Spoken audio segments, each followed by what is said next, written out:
Nag-umpisa na ang House Committee on Justice na dinggin ang dalawang impeachment case na isinampal laban kay Pangulong Bongbong Marcos. Si MJ Mondihar sa report.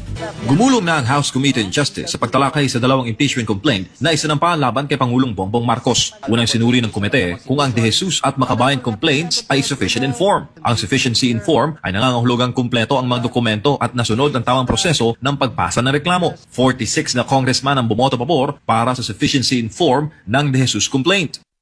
Ang pagpayag na isurrender ang dating Pangulong Rodrigo Duterte sa ICC o International Criminal Court na walang due process sa ating sariling bansa. At ang pangatlo, ang betrayal of public trust, ang hindi pagbito sa mga program appropriations at special provisions nito sa ating mga national budget. Ang di umanong paggamit ng droga ng Pangulo at unfitness upang mamuno, kasama rin po dito.